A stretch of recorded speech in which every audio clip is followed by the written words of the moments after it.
Class 8-এর ইতিহাস second chapter, বিভিন্ন আঞ্চলিক শক্তির উদ্ভব। তোমরা সবাই মন দিয়ে শোনো আর লেখো, আর সবাই লাইক আর সাবস্ক্রাইবটা দিয়ে দাও। সবাই লাইক আর সাবস্ক্রাইবটা দিয়ে দাও। বিভিন্ন আঞ্চলিক শক্তির উদ্ভব হয়েছে নবাব আলীবর্দী খাঁ শাসনকাল থেকেই। যখন নবাব আলীবর্দী খাঁ বাংলা, বিহার, উড়িষ্যা সম্পূর্ণ স্বাধীন নবাব ছিলেন, তখন থেকে বিভিন্ন আঞ্চলিক শক্তি, ইংরেজ, ফরাসি প্রমুখ ভারতে প্রমুখ শক্তি উদ্ভব হয়। নবাব আলীবর্দী সে বিদেশি শক্তিকে, আঞ্চলিক শক্তিকে তিনি অর্থনৈতিক দিক থেকে মঙ্গল সাধন হবে এটাই মনে করেছিলেন, কিন্তু রাজনৈতিক, সামাজিক, অর্থনৈতিক দিক থেকে তারা যাতে হাত বাড়াতে না পারে সেদিকে তিনি কঠোর নজর দিয়েছিলেন। কিন্তু তাদের এখানে বাণিজ্যিক দিক থেকে তিনি তাদের সুবিধা দিয়েছিলেন যাতে অর্থনৈতিক কাঠামো উন্নতি হয়। সিরাজদৌল্লার সাথে সব আঞ্চলিক শক্তিগুলি বিরোধবাদী। সিরাজদৌল্লা যখন নবাব হন তখন ইংরেজরা সিরাজদৌল্লাকে কোনো রকম গ্রহণ বা সম্মান প্রদর্শন করেননি।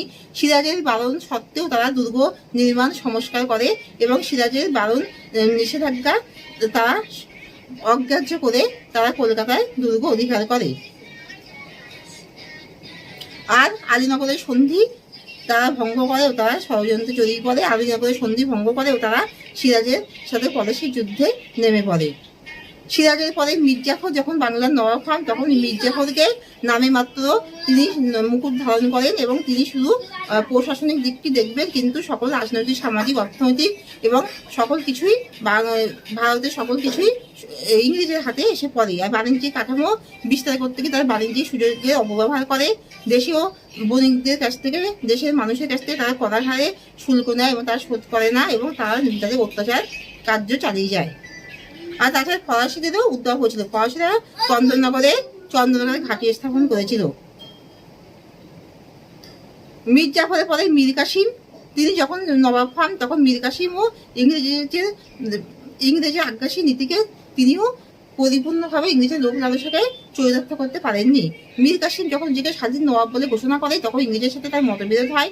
মীর কাসিম ইংরেজের বিরুদ্ধে যুদ্ধ করে। কাটোয়া, গিরিয়া,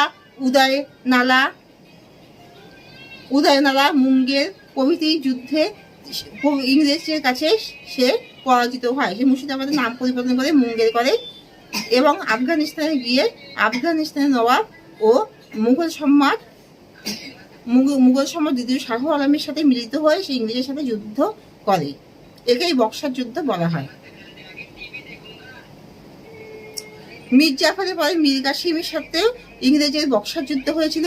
মীর জাফর তো ইংরেজের চাহিদা মেটাতে পারেনি, তাই তারপরে মীর কাসিম সম্রাট হবে, তার সাথে ইংরেজের বক্সারের যুদ্ধ হয়। আর পলাশির যুদ্ধ, নবাব সিরাজদৌল্লার সাথে ইংরেজের